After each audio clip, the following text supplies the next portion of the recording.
Hello, everyone, and welcome to another story time with Magenta Pixie. And today we are discussing another short story in the village with our protagonist, Gloria Love. So, this story was inspired by a dream that I had on the evening of 11th of September into early morning 12th of September 2024, and this inspired the narrative for the story. So in this dream story, Gloria Love was with a couple of her fairy friends. So there were three female fairies, and in the village they have in a couple of places and in the majority of domains, they have like wooden huts that are public conveniences where the fairies can go if they need to use a public convenience while they're out and about doing their fairy errands and going through their fairy day. So on this particular occasion, Gloria Love was with two of her fairy friends, and they all decided to visit the public convenience, and this is where they have visited many, many times before. And these public conveniences, which are built of wood mostly, but sometimes they use stone or clay or bricks, they've been around for many, many, many years in many, many domains across the entire village for public use, for the fairies to use when they're out about doing their errands, doing their shopping. So Gloria Love and her friends went into this public convenience that they'd been in many times before, and as they walked in, they saw that there were people in there inhabiting the cubicles where the public conveniences are. And these people, they were all women because it was a female public convenience.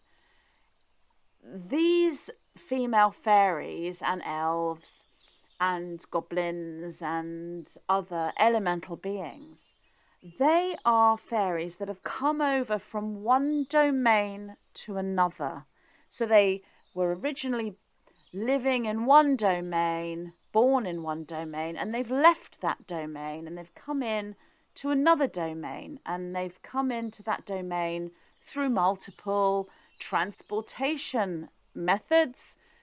They fly on a Pegasus winged horse or a dragon, or they might come in on a little boat, or they might walk into one domain, or come in a series of little caravans. However they've got there, they had come from one domain to another. So these particular elemental beings were not necessarily familiar with the culture and the customs in Gloria Love's domain. And they didn't have anywhere to live. There were no huts that had been provided for these particular women. And so they had completely taken over the public convenience. And each single cubicle had been allocated to, or that they had decided between them. Each cubicle had a different elemental fairy living inside the cubicle. So they had their clothes in there and blankets, and a few of these fairies and elves and pixies, and a few of them had babies and young children. And when Gloria Love went into the public convenience with her two fairy friends, the fairies already living there gave Gloria and her friends a very strong, not very nice look in their eyes, almost as if they really despised them. Bearing in mind we are discussing fiction here, so this is a fictional story based on a dream. They gave them, if you will, the evil eye, or a dirty look, as is said in the UK domain, almost as if they despised them and saw them as an enemy. And Gloria Love was really shocked to see that the entire public convenience had been utterly taken over and had now become a home for these fairies, pixies, and elves and elementals that had come from another domain into their domain. And Gloria Love realised that this was not an isolated incident, and this was happening to many different public conveniences. They'd been completely taken over. And Gloria Love thought to herself, what about the law enforcement goblins and the law enforcement pixies in the novel? And there was nothing they could do. There was nothing the law enforcement pixies could do, because there was some kind of law protecting these individuals that had come in from one domain to another. Now, Gloria's two friends were really shocked and a little bit afraid and just wanted to leave. Gloria stood for a while, just taking everything in. And as I said, some of the fairy ladies had baby fairies and young children, and their clothes were hanging up and their belongings, and the little cubicles inside the public convenience had become their homes. Gloria Love knew the backstory, and she knew kind of why this was happening, and she knew that this was an Overlord agenda to, if you will, create the word that's used in that Space Invaders computer game. When Space Invaders first came out, you have the word space and you have the word invaders. So that was that computer game. And it's the second word in the title of that computer game. That's what this is. Gloria Love knew that in the novel, in the fictional novel. And it had all been planned to come in from many, many angles. That's not to say that the fairies and pixies and gnomes and elves and all the other elementals from other domains that were coming into new domains, that's not to say that they necessarily knew the playbook, for they had been brought up in a different culture from a different domain, and so they were following what they believed to be an opportunity. But there had certainly been a certain, if you will, indoctrination or even brainwashing with these elementals since they had been born in their domain. So this was thought out and engineered from a much higher place to change the infrastructure of the domains. So where you might have a tree house, or you might have a cave, or you might have the inside of a tree tunneled out, to make homes for all the fairies. And you have the huts where the fairies live. And then you have little rivers and pathways and trees and fields. That's the infrastructure of the village, the fictional village in the fictional story. That's the infrastructure of the domain. And the overlords wish to change that infrastructure and remove the houses from the trees and change the caves that the fairies live in and the tunneled out homes inside the trees and all the huts into an infrastructure that they design. But they can't just do it. They can't just click their fingers and completely demolish old infrastructure and build new infrastructure. And I'm talking about architecture and buildings and homes and businesses and all the infrastructure within the domain. They can't just change that overnight. This is a very long-term job that needs to be done, or that they feel needs to be done. So the seeding of the changes of infrastructure has to be done in a way whereby the old infrastructure is no longer needed by the Fae, that they feel that that infrastructure is not appropriate for them anymore for whatever reason. So the Fae ask for changes, or at least it needs to look like some Fae are asking for changes. So it's a long-term plan. And bringing in the fae from one domain to another and letting them set up home inside an inappropriate structure like a public convenience is just a seed into more. Now, bear in mind that this all came from a dream, and this is a fictional story. So if this is a dream, we are looking at potentially a metaphor, and that metaphor can be something being overtaken and used for a purpose that it wasn't built for. So you build a public convenience that is used for public convenience for the fairies when they're out and about, and then using it as a dwelling place. That is a metaphor, using a structure for a purpose it wasn't created for in the first place, kind of like a Space Invaders situation. That could be metaphor. However, on waking, and that's the reason why I decided to write this chapter into the novel, because I used that dream as inspiration. On waking, my first thought was, this is literal. So yes, we've got a metaphor there, of course we have. This is literal. And I really felt as though this was going to happen somewhere, that a public convenience would be used as a dwelling place in order to push forward the next stage, because seeing elemental beings coming from one domain to another and doing things that they are used to doing in their culture, which is very different to the culture in the new domain, will trigger all sorts of debates within the Politico magazine. And then that creates the problem reaction solution situation, whereby the overlords can then present the solution, which will be a step towards the change in infrastructure, which is a infrastructure that creates a curtailing of the phase movements, and also a categorization of each and every fae.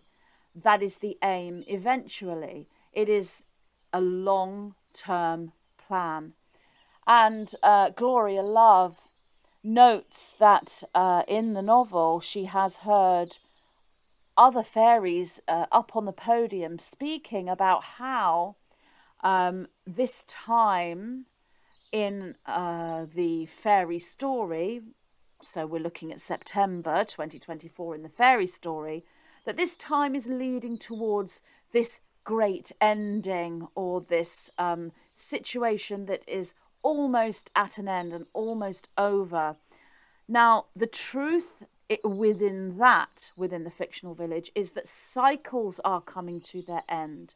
New cycles are beginning, and this occurs more and more. There are multiple cycles, but an ending to the overall plan, the overall play out. When you look at the dimensional scale, 3D, 4D, 5D, the ending has already occurred within 5D.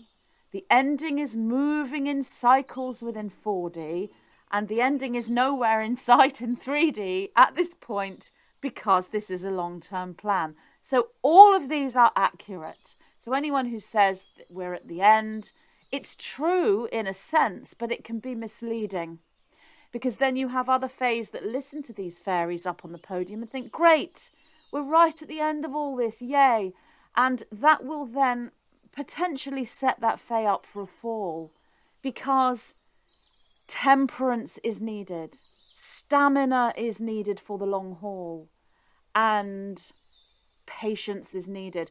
Why stamina? Why temperance? Because this allows you to move through these cyclical situations without hanging on to a certain point in time or a certain date.